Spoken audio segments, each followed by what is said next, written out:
Good morning. আজকে আরেকটা নতুন জায়গায় এলাম, আর পিএল ঘোষ রিসেপশনে রয়েছে ফর্মালিটি মেনটেন করার জন্য, সেগুলো এখন কাজ চলছে।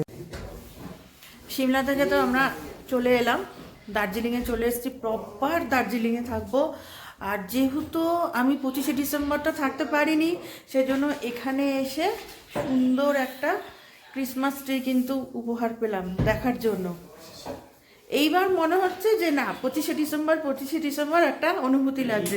হোটেলটা কিন্তু তোমাদের সঙ্গে আজকে শেয়ার করছি। সিমলাতে গিয়ে সিকিমে গিয়ে আমরা হোটেল শেয়ার করতে পারিনি, খুব ব্যস্ত একটা শিডিউলের মধ্যে ছিলাম সেই জন্য। আর আমার একটা আবদার ছিল পিএল ঘোষের কাছে যে যেন হোটেলের ভিউ পয়েন্টটা খুব ভালো হয়। তাহলে আমার যে রুমটা হয়েছে বা চুজ করেছি, আমি বায়না করেছি বলতে পারো, সেটা একটু তোমাদের সাথে শেয়ার করে দিচ্ছি।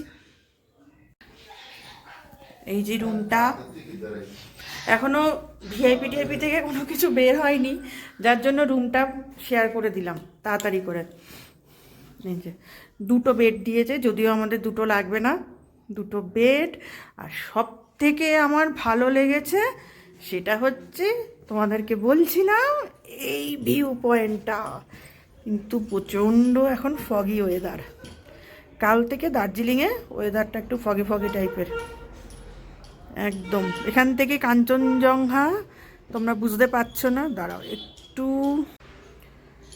একটুখানি কাছে করলাম, ফগি হয়ে গেছে এখন। এই যে তোমরা বুঝতে পারছো কিনা জানি না, কাঞ্চনজঙ্ঘার ওই সাদা সাদা হোয়াইট কালারের ওটা একটু একটু বোঝা যাচ্ছে, এইটা ভালো বোঝা যাচ্ছে। এই যে সাদা রঙের, এটা হচ্ছে কাঞ্চনজঙ্ঘা। আর এখান থেকে টাইগার হিলের সূর্যোদয়টা ওঠে, কালকে ভোর 5টায় উঠে দেখব। আর এই দেখো কত সুন্দর। অ্যাকচুয়ালি মানে পাহাড়কে না, মানে রানী বলা যায়। মানে ও নিজে নিজেই সেজে উঠেছে, ওকে সাজাতে লাগেনি, ভগবান যেন ওকে সাজিয়ে গুজিয়েই পাঠিয়েছে। এত শর্ট টাইমের মধ্যে সব কিছু হয়ে গেছে না, মানে কি বলবো। আমি যে ভালো করে প্রিপেয়ার হয়ে আসবো যে এইটার ভিডিও করব ওটার ভিডিও করব, আমার আর হয়ে ওঠেনি।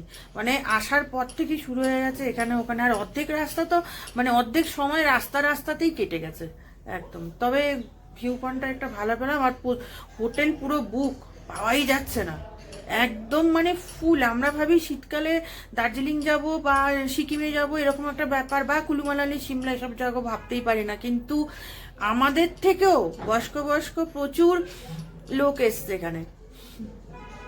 মানে মনে যদি সাহস থাকে আর ইচ্ছা থাকে, তুমি কিন্তু চলে আসতে পারবে শীতকালে। আর শীতকালে একটা আলাদা রকমের পরিবেশ পাওয়া যায়, সেটা হচ্ছে বরফটা তুমি দেখতে পাবে। বলছে বরফ দেখতে পাবো, কিন্তু ভাগ্যে যদি থাকি অবশ্যই পাবো। ভিউটা কিন্তু আমার ভীষণ পছন্দ হয়েছে, ভীষণ ভীষণ ভালো লাগছে ভিউটা। দেখো, এটা কিন্তু আমি ব্যালকনির মধ্যে দাঁড়িয়ে আছি, এই যে পেছনের দিকের এই ভিউটা।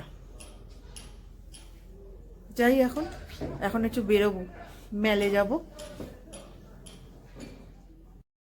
আর এই মুহূর্তে আমার একমাত্র সঙ্গী হচ্ছে গরম কফি। হাঁটতে হাঁটতে চলে এলাম মেলে, আর মেলটা বেশ ভালোও লাগছে দেখতে।